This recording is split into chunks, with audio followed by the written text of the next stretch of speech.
Inside New Orleans Sports with Eric Asher is underwritten by... At Villere's Florist, we deliver the magic of flowers 7 days a week to the North Shore and South Shore in the New Orleans area. Whether it's for birthday parties, baby celebrations, Villere's provides colorful floral displays for all. With a store full of fresh-cut flowers, exotic tropical flowers, orchids, roses, and even fruit baskets, our goal is to make your vision a reality. Villere's Florist, proudly serving Louisiana since 1969. Mr. Ed's Oyster Bar and Fish House has been shucking here since 1979. Located at 3117 21st Street in Metairie, Mr. Ed's Oyster Bar and Fish House offers raw, fried, and grilled oysters, as well as a range of Cajun and Creole dishes. Enjoy a dozen with a smile.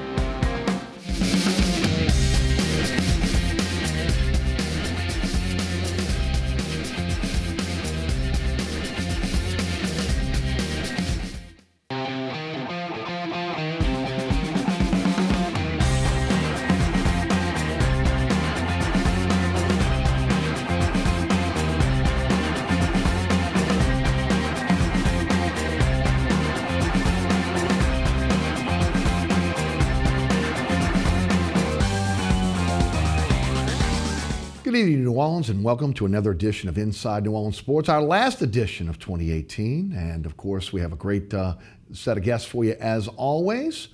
Gus Kattengell of ESPN 100.3, also Jude Young of CrescentCitySports.com and WGSO Radio. And of course, we'll talk all about the home teams tonight, the Saints. We'll talk about the Pelicans. We'll touch on Tulane.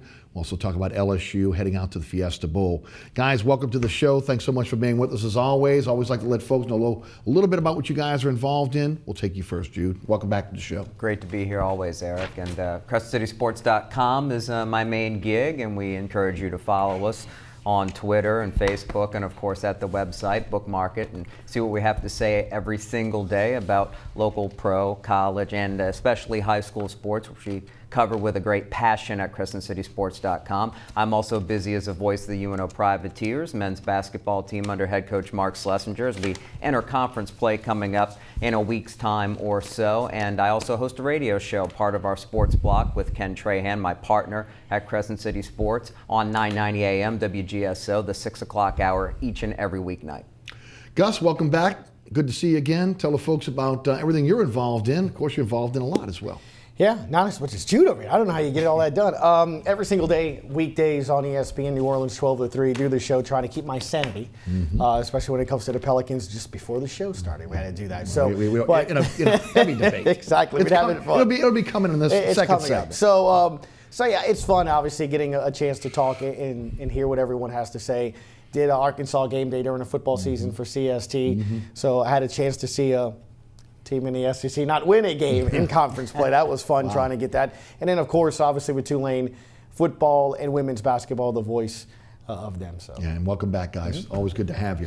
We'll start off with the Saints, again, getting ready to take on the Carolina Panthers. Possibly a franchise best 14 wins this year. And of course, the big question this week is going to be who plays and who sits.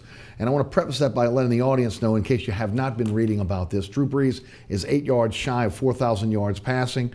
He's hit that in all 12 of his previous seasons. Michael Thomas is 23 yards shy of Joe Horn's franchise record of 1,399 receiving yards. Alvin Kamara has tied Dalton Hilliard with 18 total touchdowns this season, and Ingram needs 118 yards to surpass Deuce McAllister's all-time leading rushing mark with the New Orleans Saints.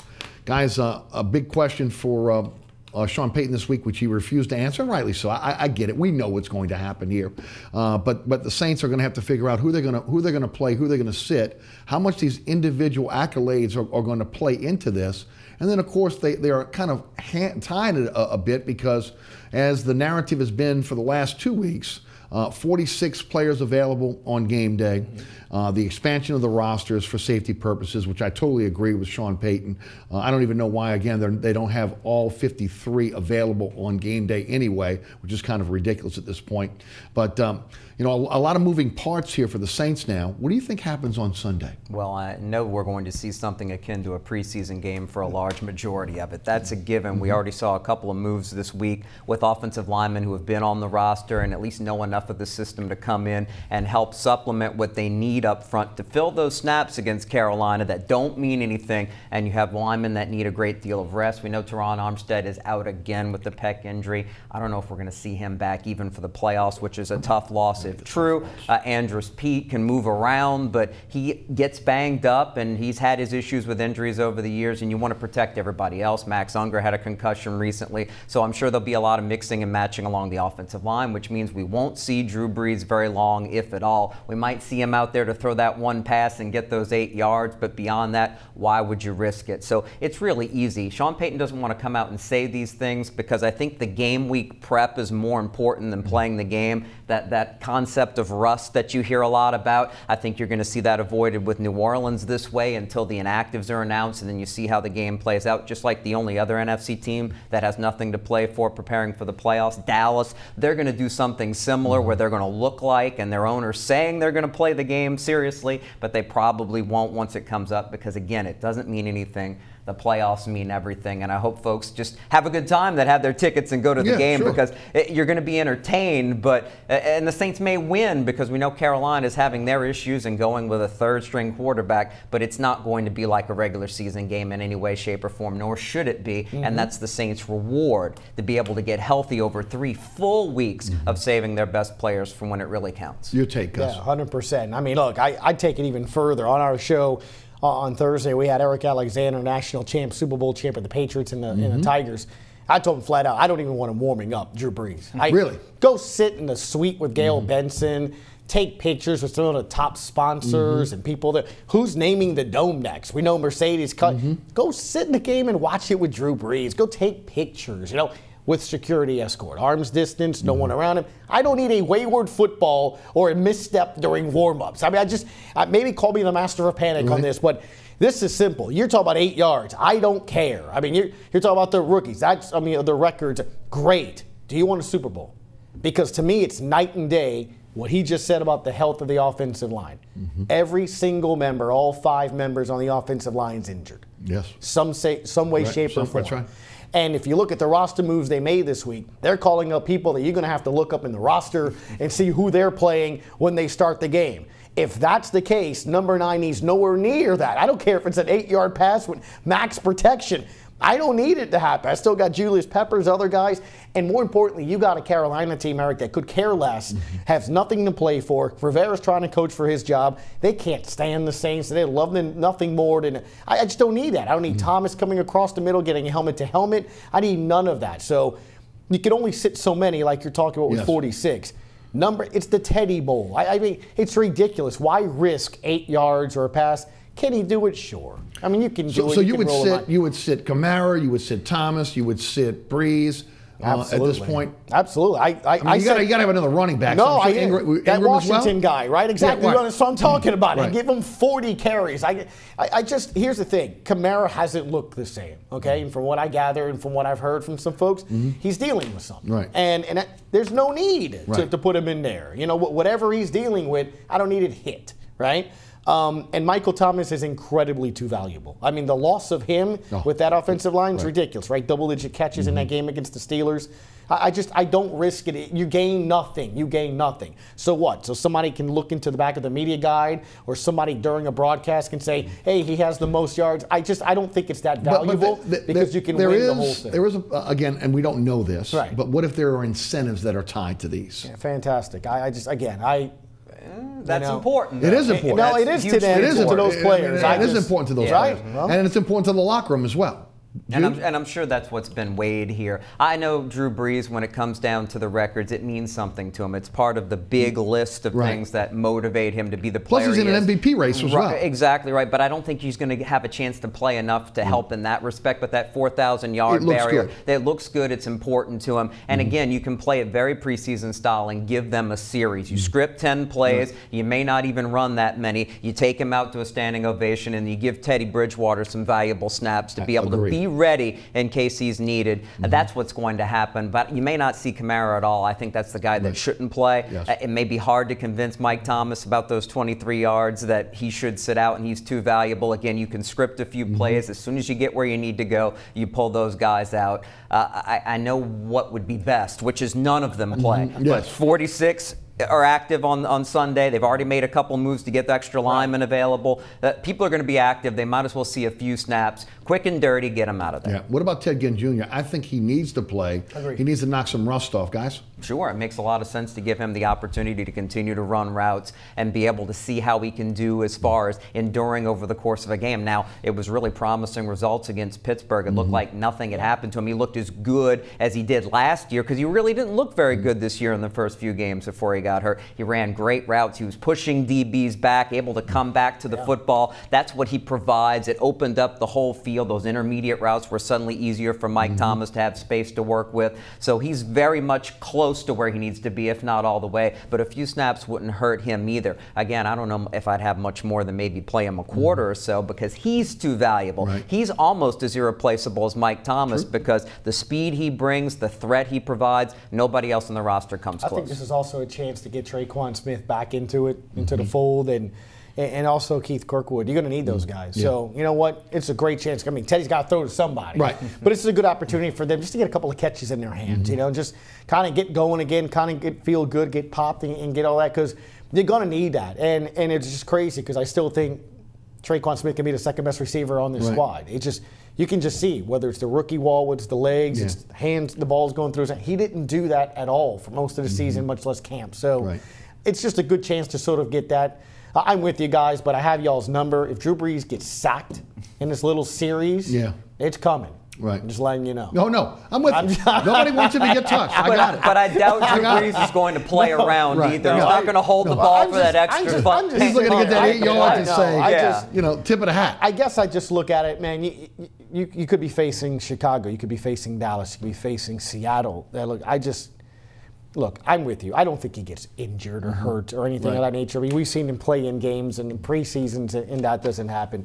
So you never want to go into games thinking like that. I guess that's just the fan in me going, give me the bubble wrap. I mean, the point is, to your point with the MVP, it's decided. Whoever the writers are that vote for that, it's up until this point. Kansas City's got to win. Now, I do think last week's game, the Seattle game for Mahomes, made some mistakes, kind of looked like a rookie. Drew coming back in the fourth quarter. I think by week 14 it's done.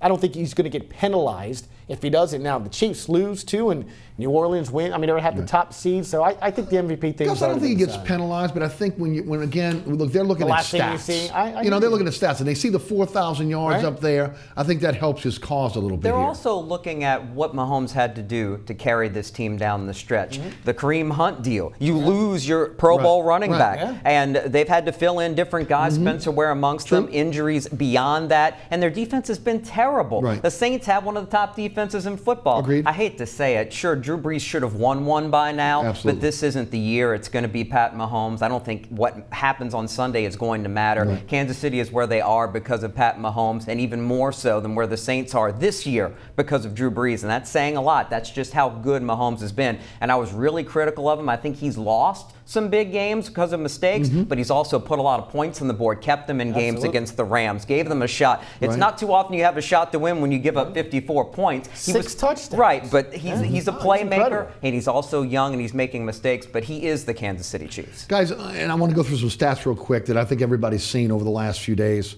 Brees, 13-2, 6-1 against winning teams, 7 game winning drives, 115.7 passer rating, 74.4 completion percentage. Patrick Mahomes, 11-4, 3-4 against winning teams, 2 game-winning drives, 114 passer rating, and 66.3 completion percentage. Those are the big stats that are being thrown out there right now. Is Brees going to be penalized because He's got a running game now. Is he going to be penalized because the offense now is more spread out? I mean, I don't think everybody wants to talk about the weapons or lack of weapons that Mahomes has had, especially with Hunt going out, but he's been throwing to undrafted receivers, rookies all season long. The tight ends have been non-existent. He's got a pretty good tight end over in Kansas City. Okay, the defense has been bad, but there have been years and years and years where Brees has had to carry this team with no defense. Is he penalized simply because, again, what Mahomes has been able to do, and this has been a more balanced team? Mm-hmm. It's incredible. I think it's funny how weekly, daily national narratives change. I mean, it's almost frustrating a lot of times, right? I mean, you go the Thursday game against Atlanta, and the headline is 4 undrafted rookie free agents score. How good is this offense in Drew Brees? He makes you know that. And then the next couple of weeks, where's the offense? I mean, people are texting me, what's wrong with Drew Brees? Is he injured? Right. And it's what Jude started the show with. It's the line. It's the offensive line. Absolutely. And if anything, I would add that little caveat to your point. You lose Kareem Hunt. Drew Brees is playing with the most banged-up starting up. The Carolina drive, if I had to put together a highlight reel of why Drew, because I'm with you. I've said for weeks it's Pat. The last 2 weeks, I'm going to give Brees an argument's sake for these 2 drives. The Carolina drive, in which you end the game with Will Clapp, Cameron Tom, and Andres Pete over to the left, and you had to produce a game-winning drive. You did it. Long drive, okay? too. Right. And then against Pittsburgh, coming back, same thing, line banged up, the starting left tackle goes, you have no backup left. I mean, and you do it in a playoff-style atmosphere game. Well, here's the ugly counterpoint to that, which is prime time, early in the season, the win over Minnesota. They won that game, the national media thought, despite Drew Brees, and Drew didn't have to do much, but it's not like he played terribly well. The Saints won because of defensive plays and then able to run the football and run the clock out. He struggled in this 3-game road trip. Even in the Carolina game, he also threw the pick 2 to Dante Jackson and just didn't look good in that game. He looked terrible on the most watched Thursday night football game of all time against Dallas. Drew Brees, the entire offense, but Drew Brees looked terrible. So if you add that up, we're looking more closely at the positives because this is the New Orleans market. They're the New Orleans Saints. Nationally, Mahomes and his record or lack thereof against winning teams, that does stand out, but he's still putting up numbers and points in those games, and he's having to put up 27, 34, 51 to have a chance to win. We've seen it here in New Orleans. Correct. And those are years that Drew Brees should have won one of those MVPs when he's throwing for 5,400 yards and near 50 touchdowns. And he didn't, I'm not going to say he got screwed because Tom Brady or Peyton Manning are also putting up monster numbers. MVP in the end really doesn't matter that much because it is so subjective and it is the given year and what quarterbacks are making hay. What about the Lifetime Achievement Award narrative? Do you think it plays? Here's the thing. I think it plays to maybe a voter or two, but we were talking about on our show this week, and it's an interesting, 1999, that's the last time someone won the NFL MVP and won the Super Bowl in the same year. 1999. That's incredible. My intern was born in 98. He was 1. I mean, he's a 20-year-old. It's incredible, when you're thinking how long that goes. Then you add the streak of the last couple ones don't even make the Super Bowl, the last 5 or 4. I mean, you know what? I think at the end of the day, you heard Drew this week in the locker room say it. Of course, records mean something, legacy, history in the NFL. But if he gets to host a Lombardi and he's the Super Bowl MVP, I think he'd have no trouble saying, I didn't win the regular season MVP, but I have 2 Super Bowl MVPs. I think he'd be fine with that. And I'll throw in one more thing for Saints fans who are going to be upset because it's almost certainly going to be Mahomes. In my opinion, and it's not even being talked about nationally. You hear Phillip Rivers' name starting to come up. Yes, it is. I think Andrew Luck is more deserving of the MVP than any of these quarterbacks. And he's not even getting any pub. From 4-12, coming back from 1-5 this year. He didn't play last year because he was hurt, shaking off the rust. They're going to win on Sunday night, and they're going to go to the playoffs because of him. That's the most impressive quarterback season I've seen. And I'm glad it's more impressive than Drew Brees because he hasn't carried the Saints this year because he hasn't had to because the Saints are true contenders. Let's talk a little bit about that offensive line. Guys, you mentioned everybody's hurt. Will Clapp, Cameron Tom, going to get a lot of time this week. The big question is, can Armstead come back? Can he play? Again, there was speculation with scar tissue. We don't know. But he was playing basically with one arm on Sunday against on this past Sunday. And the big question is, who's going to be the left tackle if it's not Armstead? Can Right. Bushrod come back? The pounding he had to take by having to play so many games this year, a hamstring, who knows? Usually that's not a big deal for an offensive lineman, but for him it could be severe. And then do you need, against the Carolina Panthers, to play Andrews Pete a lot of snaps at left tackle because he's your best option going forward? How much he plays, and if he plays a lot of left tackle, might tell the tale as to what the Saints are feeling about the availability of Armstead and Bushrod in the postseason. You need one of them. Right. You may be forced to put him at left tackle because again, Tom and Clapp are going to play a lot, and you don't have a lot there. Right. Okay, you really don't. Your thoughts? I mean, that's the biggest concern right now for me. Right. I mean, when you go forward, we can talk about dome field advantage. We can talk about all the different options on offense. We can talk about Breeze. We can talk about the defense and making plays on deep.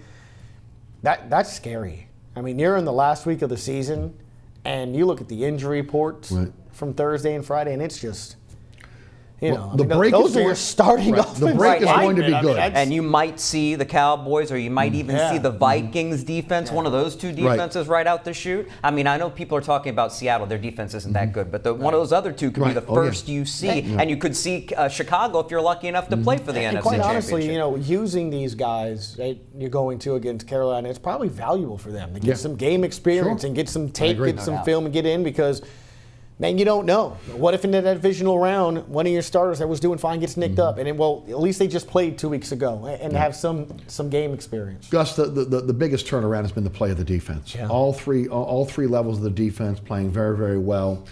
They were a little bit exposed last week against Pittsburgh, but Pittsburgh's got some great receivers, and Roethlisberger was playing at an MVP level last week.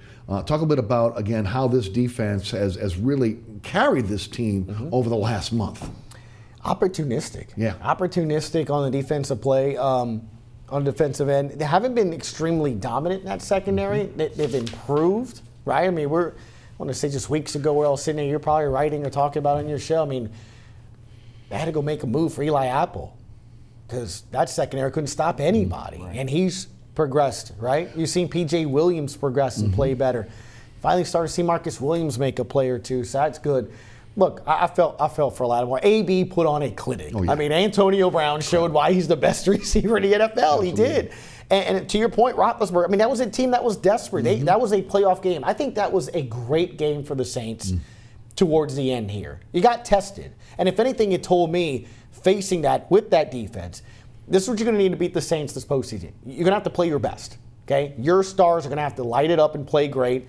You have to beat their defense. You have to somewhat hold the Saints' offense to 30, 35. I mean, you have to do a lot to come into that dome and do that. To Jude's point about the whole MVP talk, the Saints are a well-balanced team right now. And, you mentioned the Vikings. I was talking about earlier this week. What are some of the best defensive plays you're looking at, whether it's Carolina, Pittsburgh, Baltimore? You've seen some stops by this defense and have to make some plays. I mean, Dallas, you gave Drew 2 and some change to tie the game or win it. So it's not fluky. That's who they are, and that's what they do. So I think it starts, honestly, with Sheldon Rankins and what he's been able to do. Coverage, sacks, pressures, run stoppage. Onyemata had a stretch where he had sacks in a couple of games in a row.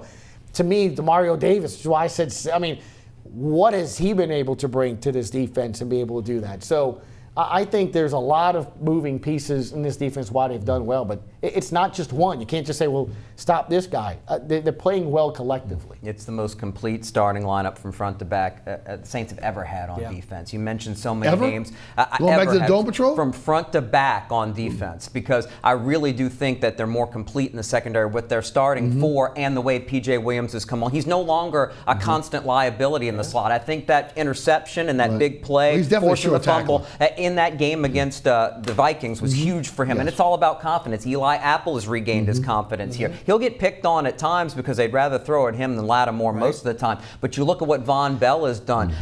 You haven't seen a strong safety play any better for the Saints, and he's played here down the stretch. He's found his role. You have Williams at free safety, who's a playmaker. Unsung hero, A.J. Klein, gets this front seven in the right position. He's the quarterback of that front seven. That's why he plays so much over really good options, like a Manti Te'o can't even get active on most Sundays. We know know that Davis has worked out as a signing. They're just so good from front to back. You see, Okafor has gotten better and better, getting that rust off and playing well and playing confidently. So this is such a solid back-to-back, from front-to-back defense. And to the Pittsburgh point, look, the Steelers are the most inconsistent but highly talented team in the league. They blew games against teams like Denver and Oakland they shouldn't have lost. They blew a 3-score lead against the Chargers at home. So they were in a position backs against the wall. That was the best Pittsburgh could possibly play, and when they play that well, they can beat anybody in their Super Bowl team. Saints made the plays to survive and advance and give themselves an opportunity for this extended bye. That's how good the Saints are. That's what people should walk away from. Not how Pittsburgh blew it because they maybe shouldn't have faked that punt or turning over the football. It's how well the Saints played and how they made the big plays on special teams as well, because they're a complete football team.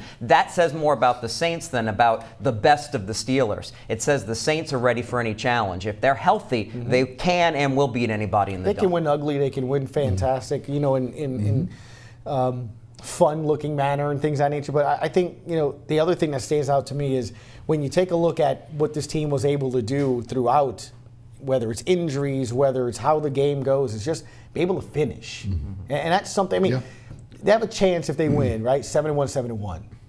It's incredible. They go on the road and can win that way. And we all know what the dome field advantage can sort of be. So it's incredible to look at it from this point. I'll leave you with this, right? We're not even talking about the #1 pick.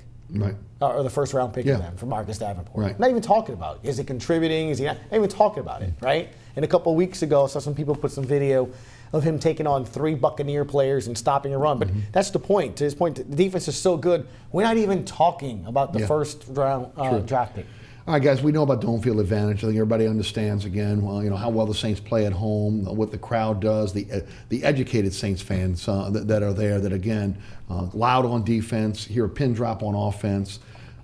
Who's the toughest challenge for this team in the postseason, in your opinion? That's really a tough question because I simply don't know. I hear a lot of people jumping on the Seattle bandwagon, but I think their defense is still really vulnerable, and I don't like the fact that they have to run the ball so much. They have such a high sack rate with Russell Wilson as well because they're so dependent on their running game. If anything, Seattle's not a bad matchup for the Saints. I think any team with a defense that can slow the game down and give itself a chance where one play can change the game. So, of course, you have to give respect to Dallas, the Vikings, if it worked out that way, and the Chicago Bears. What I don't like about either of those 3 teams is I don't think their quarterbacks are winners that are going to go on the road and beat the Saints in the Dome. Kirk Cousins might have the most talent to do so as a passer, but he also has the worst track record of those guys. So if you ask me, when it comes down to it, I think the only team that should be able to beat a healthy, capable Saints team playing like you expect them to in the postseason in the Dome would be the Rams in a wild shootout. And they have to get Todd Gurley healthy to have any chance to pull that off. He won't play this week, even though the Rams need to win for their bye, and they probably won't need him against the 49ers. But if the Rams do get to the Dome, it was 45-35 the first time, could be a wild game that doesn't have that separation the Saints created the first time. It could be a back-and-forth wild shootout, and that's the only thing that scares you because they're that talented indoors on turf that they can make the game that way, sort of like a higher caliber version of what we saw from the Steelers. I am so with what Jude's saying. It's shocking how many people just don't even think of the Rams anymore. Right. I'm like, they can have the same record as the Saints. If the Saints lose and they win. I mean, it really can. And for a while, we were sitting and going, hey, I don't know if you're going to get the top seed. You lost to Dallas. What happened? It's shocking. You saw that game against the Bears. Goff just looked off, man. He didn't want to be there. He looked cold. He looked miserable. Yeah, and he's young. He hadn't done that before, right? I mean, you've seen that. I mean, a little bit of a book on him, too, now. We've seen that kind of performance at Seattle in the past, you know, from Breeze and Saints, where you're like, what's going on? We have Robert Meacham on our shows on Thursday, and he's like, no, that's very real. You know, that's very real. One thing goes wrong in Seattle, all of a sudden we're on the sideline going, here we go. So we feel it and we say it. It happens. I mean, he flat out admitted. He's like, I hate Seattle. He's like, we just do not play well there. So there's something to that. Now, because Seattle come here and do that, they're hot. It's sort of like baseball. You watch that team that sneaks in as the wild card. You don't want to play them because of their defense. I think they're different, though. In Seattle, this is I call it the twilight zone. Right, we saw with Kansas City. We've seen it with teams in the last couple of weeks. Players drop the ball. Completions become fumbles. Everybody's flagged. They can't do no wrong. They can mug you and there's no pass interference. I mean, it's right. I mean, it's the twilight zone. So It's not going to be there. They're going to have to be on the road. So that's different. It's got to be quarterback play. And that last year, Saints played the Bears here in the Dome, and it was a close game. And I remember saying that to people. I'm like, look, they're not great on offense. That defense is going to be a tough game. Saints won that game, though, and I think they're better this year.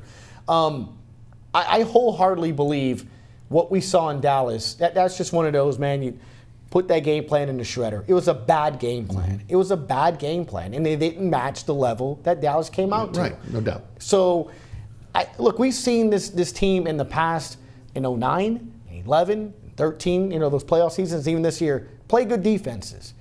When Minnesota, that game happened, that was a good team, right? I mean, they were playing well. Sure. And that game was close. Baltimore, same thing. This team can beat good defenses because they can run the football and they have different options, and you got number 9. So he's playing at the best he's ever played up here, and I think at the end of the day, that's that advantage, I mean, Russell Wilson's been in 2 Super Bowls, so I get that, but to your point, do they have the weapons? Can they really do that? Saints really good at stopping the run.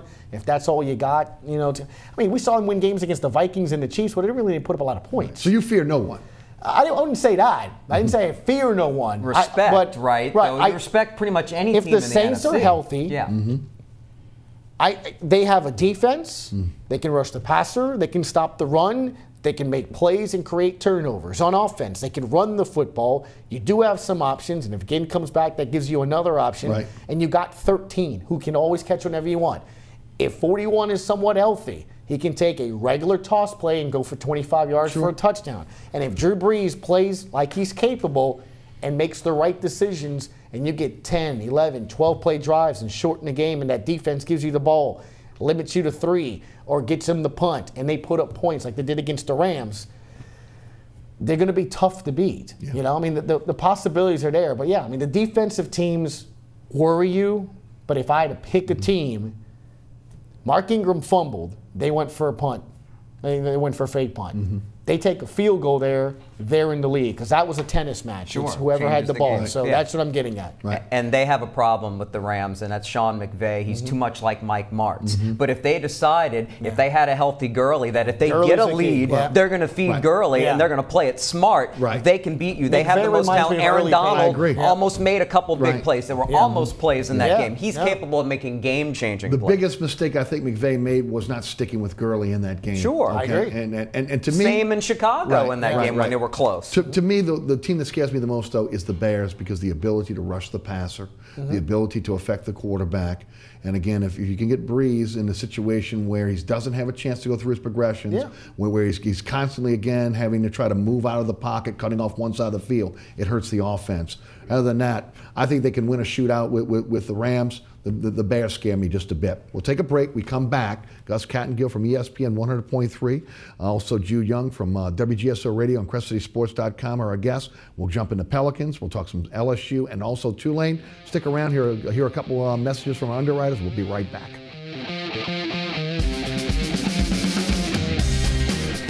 Air Conditioning, Heating, and Refrigeration has been family-owned and operated since 1989. Burkhardt has energy-efficient solutions and offers brands such as Mitsubishi ductless AC units and Amana, the only manufacturer with a lifetime unit replacement warranty. Burkhardt's offers maintenance bundle packages that include servicing your AC, generator, and tankless water heater. For more information on the services Burkhardt's provides, visit acpromise.com. Burkhardt's Air Conditioning, Heating, and Refrigeration, providing comfort for life. Located at 3701 Iberville Street in Mid-City is Katie's Restaurant and Bar. Open 7 days a week, Katie's offers daily specials for lunch, dinner, and Sunday brunch. Serving New Orleans cuisine such as fried shrimp platters, grilled redfish, and a fully stocked bar.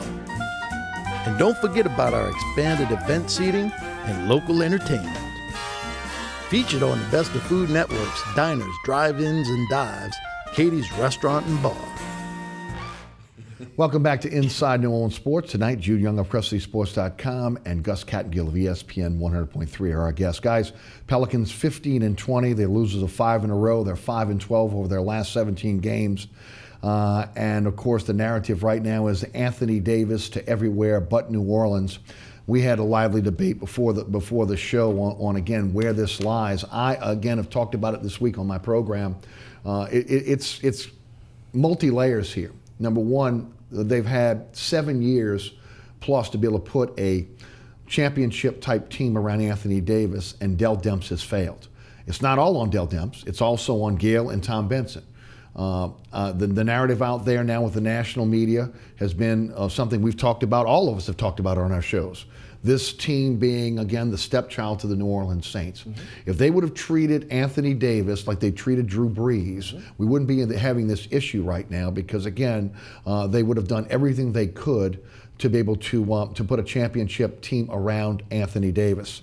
Davis has been non-committal on what he's going to do going forward. I've said on my show, I think it's done. I think the ship has sailed. I think he's out of here. It's just a question of, again, when they're going to make a deal. I don't see them making a deal at the trading deadline. I do see them making a deal in the summertime when the Boston Celtics have an opportunity to jump in the fray.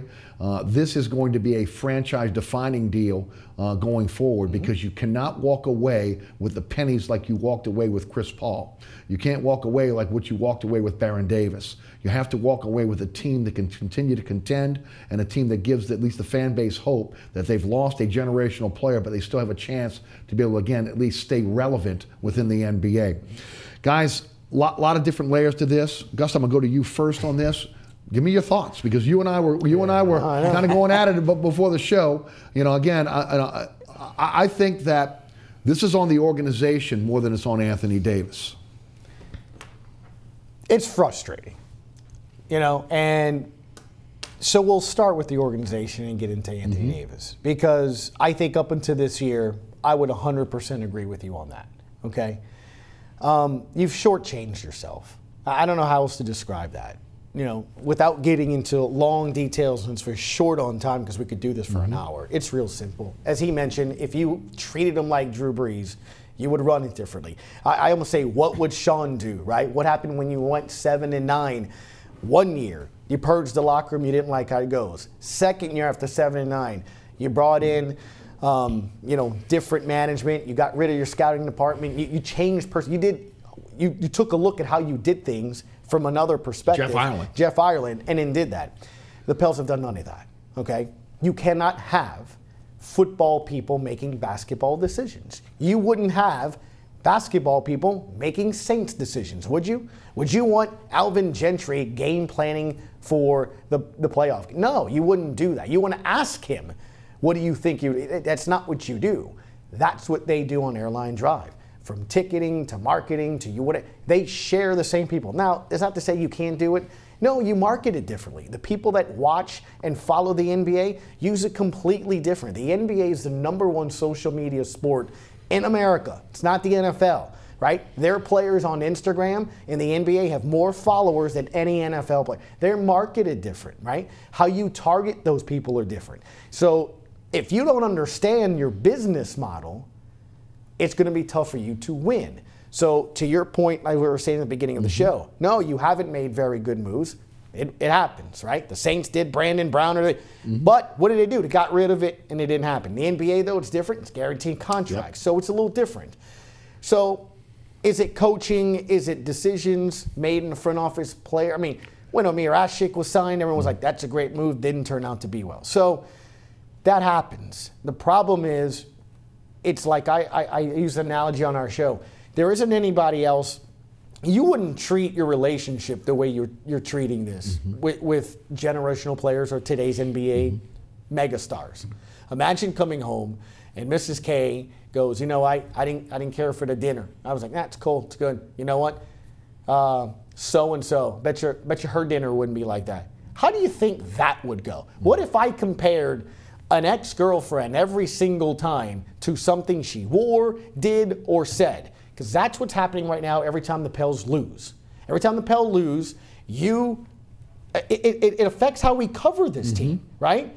If it's an 82-game season, if they lose 2-3 games in a row, they lost 2-3 games in a row. They lose 2 in a row at the beginning of the season after they won 4. There he is. See, can't win. Davis is leaving. They're screaming A on First Take, saying, you know, they can't put anybody around him. And that's what happens. So you have this cloud over you every single match. His decisions as to trade deadline, who you bring in, people cover it differently. The fan base. We have people that call the gym, you know, gas stations, you name it. people think that he's checked out. People think that he's leaving. Whether that happens or not, that's a franchise problem. I'm Gail Benson. That is a problem. That the people that I'm asking to pay $100 to go sit courtside or closer, it's $1,000, by the way, to sit courtside. I'm asking those people to come every night and go home games, and they believe that my franchise player is not playing hard. That's a problem. That is a business model problem. Absolutely. So you want to say layers? I mean, it's a mess right now. Jude, your thoughts? But are people even paying that much attention? Let's talk about this. We're not on Inside New Orleans Sports, okay?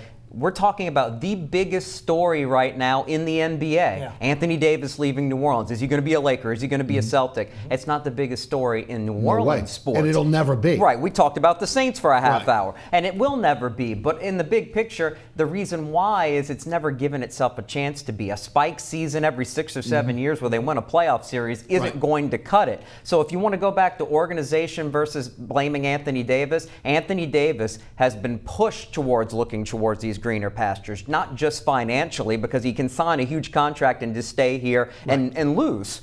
He's thinking about the bigger picture and how am I going to win championships when this organization has no track record of coming anywhere close because of mismanagement. You've been the biggest detractor of Dell Demps since the beginning. You're being proven to be right because once again, one injury, they start and they win 4 games. One injury to one point guard and suddenly the offense is dysfunctional and it's terrible late in close games. And we saw that most recently against Dallas on the road, a game that they led most of the game. Dallas with a 19-year-old phenom rookie is able to execute, and he's getting to the line, and we can't get Anthony Davis anything than fadeaway three-pointers in the last 2 minutes. If you're a Pelicans fan, out of bounds. That's what you're thinking, and that's how the team is constructed. You can blame Alvin Gentry all you want, but you have to wonder about the material. This franchise hasn't had a functional starting small forward of a contender's caliber ever, right? And they have no point guard right now that should be playing heavy minutes in the NBA because Drew Holiday wasn't that, but he was supposed to be. It's worked out that he's a pretty good combo guard and plays off the ball. How many years did that take for the Pelicans to figure it out? And Dell Demps traded not a ransom, but a big amount to say, hey, this is a missing piece of the puzzle. There was the Tyreek Evans fiasco for years, and Amir Asik, you name it. The second sign of Amir Asik, when you literally were competing against yourself. Correct. Solomon Hill, it goes on and on. So it does go on the organization and dysfunction within it and too much power and decision-making power for Dell Demps, who hasn't earned it because of the mistakes that have happened again and again, trying to come up with a quick fix when you have to draft. Because in the end, the reason why the Lakers and the Celtics are the favorites to trade for Anthony Davis is they have the most assets because they're the better run franchises. Sure, they can get a Gordon Hayward to sign with them, or of course the LeBron James in LA, but at the same time, they can also build around him when your cap room is strapped because they can make trades. They can let a guy go who happens to be in the Pelicans starting lineup right now and not miss a beat and still be a better team. What does that tell you? It tells you everything about how poorly run the Pelicans have been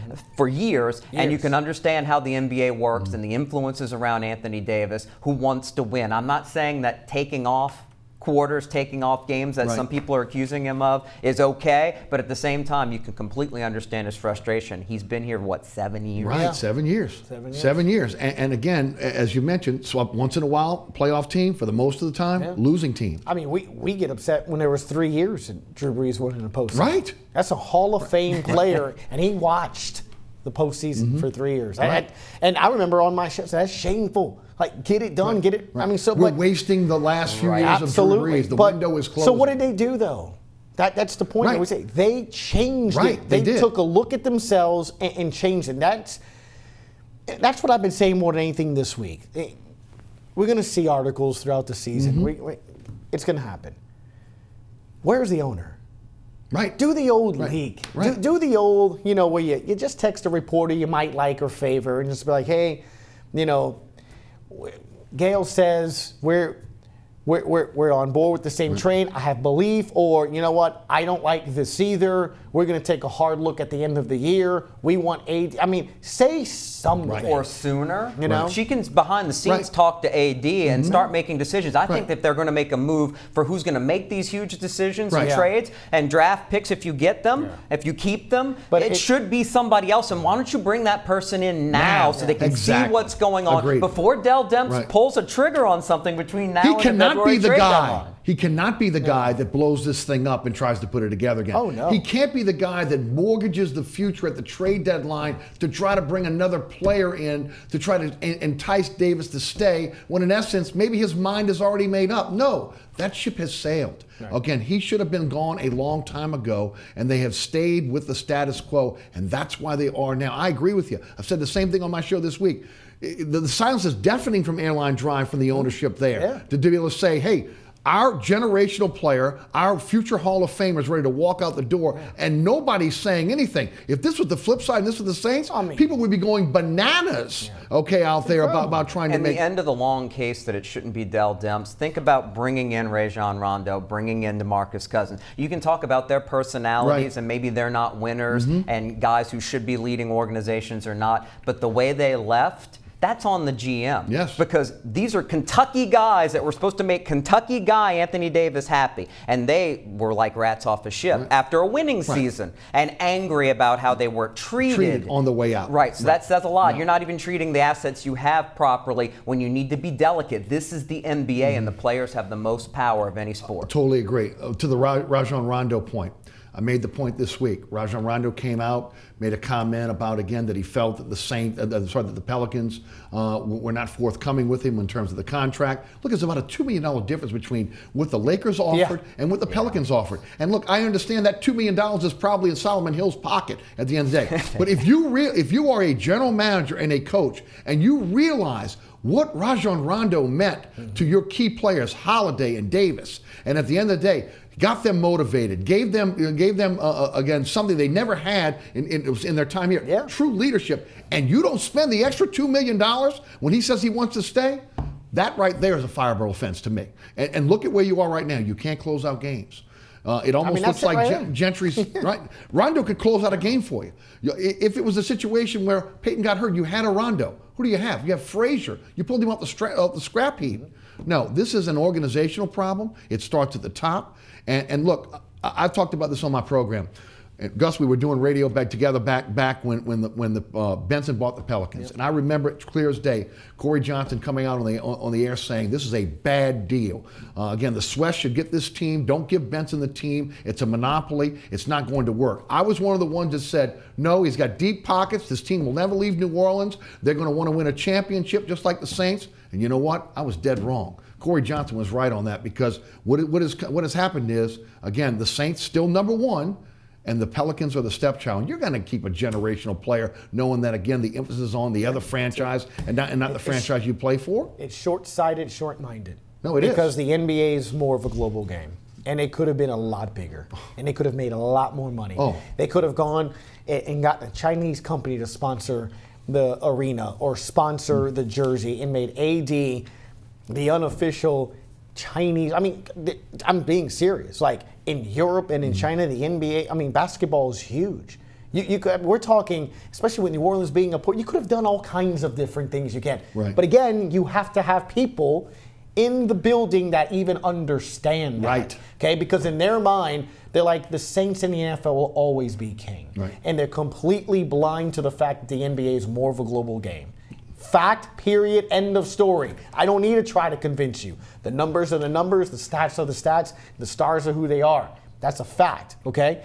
The NBA has games that even if your team's not playing, you have to watch. You have to watch those games, dude. Does the NFL, though? I mean, Mahomes this year might be the one guy where if the Saints aren't playing, I want to watch that game. I want to see that guy play like that. But again, this is the same organization that kept the GM that it inherited, and he's still here. Still here. Still here. Still here. Didn't move out. Didn't get anybody else in here. No, it's too buddy-buddy. Look, the fringe NBA fan here in New Orleans has seen Baron Davis walk away, has seen Chris Paul walk away. Now they're going to see Anthony Davis walk away. And that's going to be a difficult situation. Have any of the stars left happy? None. David West, not one. Jamal not one. Mashburn. Not one. Just rattle them off? No, not one. How much did Benson buy the team for? 300 something, right? Right. How much is it worth right now? It's $1 billion. Over $1 billion. Right. They haven't won. I mean, that's all you need to know. Because again, it's the people in there. What do they think and how do they say? All they know is, well, we're profitable. Yeah. and we're not having to do that. Oh, no, so but they were profitable before they even rolled the Exactly ball right. on the court. Right. Okay? Again, at the end of the day. Talk about buying low. No. The profit Yeah. that the Bensons Talk made about a off guy of that's buying kicking this team at himself the right time. now, Gary Sweat. Sure. No No doubt doubt. about it. All right, let's head to the phone lines. Toby is in Gretna. Toby, welcome. You're on Inside New Orleans Sports. Hey, Toby. Hey, Eric, is Danny Ferry still part of the organization? Yes. And also, I think for small market NBA teams to survive and thrive, they need to change their business model. I'd like to get your thoughts on that. Thank you. Thank you. Ferry is part of the organization. Probably should have been in charge of the organization since he came here, but again, the problems in Atlanta kept him from being the front guy there.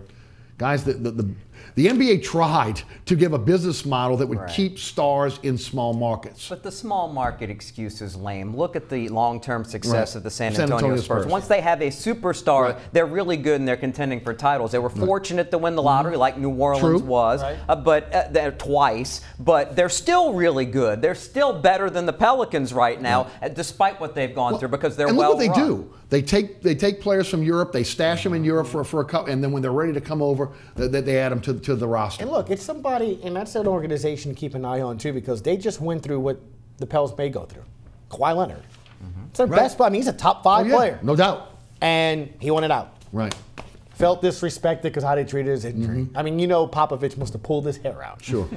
I mean, Right. seriously. No, of course. So it is interesting to see how they recover from this and do that, because it's an organization with 20 plus years in the postseason and all that. So how do they handle? I'd keep a close eye on how they do, Well, because they're competing. But they thought they were doing that with Dell Or even Demps. on the lower Right. level, just being consistently good, at least making the playoffs in a league where more Yes. than half the teams make it. A Portland, for example, Right. or taking advantage of your opportunity, like Milwaukee now has the Greek Freak, Right. and they're immediately able to win. They could go to the finals. There's Right. no question they could win the title because they've also drafted well and they've got young talent around them. Got the right coach. The right they vets. make the right moves. We don't change coaches enough when things aren't working out right either. Mismanagement. And maybe Monty Williams should have never been run out in the first I place. agree with that. I agree with that. And that was a power struggle that Demps won, and that was the beginning of the spiral of this franchise. To Mike in Wagaman. Mike, welcome to Inside New Orleans Sports. Hey, Mike. If Drew Brees does leave on us at the end of the season, do you see Taysom Hill being a legitimate starting quarterback next year? Guys, you got that? No, yeah, he was asking if Taysom Hill is a legitimate, Brees is heir to legitimate Brees. quarterback? Yeah, after this year. No. Thank you, Mike. I don't No. think so. No. I think he is a Swiss Army knife, Right. and that's it. Yeah. That's it. And I think if the Saints were fortunate and unfortunate, fortunate to win it all, but unfortunate that Brees decided for whatever Right. reason that was it for him, then you could sign Teddy Bridgewater, and he gives you a chance with the rest of the roster the way it's I built agree. to win and see how it goes and then look for a quarterback of the future if it doesn't work out. It would be an ideal time because if that doesn't happen, Teddy Bridgewater is going to be starting someplace there's else no next doubt. year. There's no doubt Absolutely. about that. I agree. And that's going to be the decision at the end of the year, what takes place. I think Drew, since he has that 1 year left, and I've said this before, winning 2 Super Bowls makes you a little different than a team that wins 1. Winning 3, we talk about his history and That's what understanding. I don't think he's going anywhere, do you? I don't No, either. I think he plays out. Now, I could totally see him Right. after the Super Bowl coming back and saying, hey, this is my final season. Right. This is Think, it. think John Right. Elway. Right, Yeah. and Same allowing the Farewell team tour? to understand what they're doing. Because Right. here's the thing, he's going to have to, one way or another, say that or not, because come March, you're going to have to make a decision on Teddy Bridgewater. And you don't want to allow him to get out the door if ultimately he's going to be gone. They are in a going to year be or so. teams that are going to call him. Oh, but look around the NFL right now. Greg is in Houma. Greg, welcome. Hey, Greg. Hey guys, my question is: if the Saints win the Super Bowl, which I kind of hope they will, and we all hope they will, how about the coaching staff? What do y'all see leaving or staying? Based upon we haven't lost much on the roster. Right. Do they want other opportunities or not? I'll hang up and listen. Thank you, Greg. Guys. To me, guys, I think you run this out as long as you can. Yeah. Right? I mean, we've seen a couple of the assistants who I called it before on your show, the brain drain, and they come back, right? Curtis Johnson was the head coach, came back. I know he didn't have the success. Campbell. Dennis Allen, same thing in Lombardi, but they came back. I think coaches and assistant coaches are not dumb. They get it. They'll get an opportunity, but you very rarely can be in a championship window. That's a fact. And if you can get that and get as many championships as you can, I mean, not saying they won't get phone calls. Dennis Allen may not get a call with the way he's done his defense, Right. but I think as long as 9 is on the team, I would be shocked if assistant coaches leave because, hey, why not try to see as much as you can? If the Saints win the Super Bowl, Dennis Allen and Pete Carmichael are going to get phone calls and interviews. And if they're offered a head coaching job, it's hard to see a situation outside of maybe Cincinnati if they were to make a move. You know, the Raiders are taken, so you don't have to worry about that. Most of those teams are worth taking the opportunity, and Allen's already had one chance. He might be a little bit more conservative about the decision because he was with the Raiders. It didn't work out. I think he would be looking to have an opportunity to be a head coach again in pretty much any situation. There's some pretty good situations that are about to open up around the league. Guys, let's shift gears now. LSU in the Fiesta Bowl taking on UCF. They're kind of carrying the baton here for the Power 5 and the SEC now, especially after what happened with Auburn last year. Your thoughts? I think that's a great point. And on top of that, there's no question that the best thing that Ed Orgeron does with his football program, and he has some real strengths and some obvious weaknesses that he's still working on, he gets his team ready to play every single game. There will be no letdown here. They have a huge talent advantage over UCF that's going with a young freshman quarterback in Mack, who's got some talent, but I think it's going to be a real issue for him dealing with a Dave Aranda prepared defense, even without Greedy Williams and Alexander. Tigers will be fired up and ready to play, and I think their offense is going to have a good time against that UCF defense. I really expect LSU to come out, put up a lot of points, and have another really good bowl performance. Think about what they did against Lamar Jackson in Louisville. Something similar to that in a bowl game here. I think it's going to be a really good first Fiesta Bowl for the Tigers. Yeah, I think along the lines that have the talent, can they do that? I just think we haven't really seen consistently a lot of points put up by that offense. So, you know, I hear you, but show me. Can they put up the points? Can they do that? I just keep thinking and referencing to that Clemson bowl game against LSU. Was the Peach Bowl a couple years back. Yeah. And Dabo Swinney and Clemson just celebrating like they won the national championship. LSU was like, oh, it's a Peach Bowl. It's not the national championship game. But for them, it was their next stepping stone. The ACC beat the SEC. They beat an LSU team that had won a national championship in the past. They looked at it from that perspective like that. For UCF, it's their opportunity again, you know, to do that. This is all about their national championship. Exactly right. So then they can say, look, back-to-back SEC. So I think LSU's got a ton of pressure actually on it because they actually do. You have the Power 5 schools that are tired of hearing the UCF. They're like, LSU, go take care of business. Even if this game's close, I think it's a UCF win, to be honest with you. So you're almost putting this pressure on LSU to blow the team out. I'm trying to think how many games they blew people out. Look, it's hard with the injuries. They blew out the Georgia Bulldogs. Yeah. I think they're going to have a type of performance. I don't think they care about all that noise because of how Orgeron handles the program. They've got Devin White and Grant Delpit's leadership. On the other side of the ball, Joe Burrow still with plenty to prove. I think Nick Brossette in his final game wants to have a huge game to help his NFL prospects. A lot of those receivers have been frowned upon for inconsistency. They've got an opportunity against an outman defense to really play well on that side of the ball. I just have a feeling LSU is going to play a very good game, and if you're concerned about things that happen on the Mississippi coast, you might not want to worry about giving whatever the number is 7-8 points, because I think LSU is going to win by double digits here.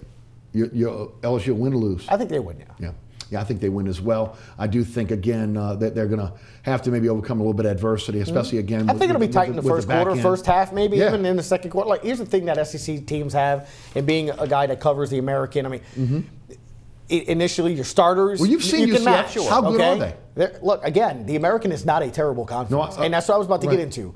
Starters, they can compete with teams.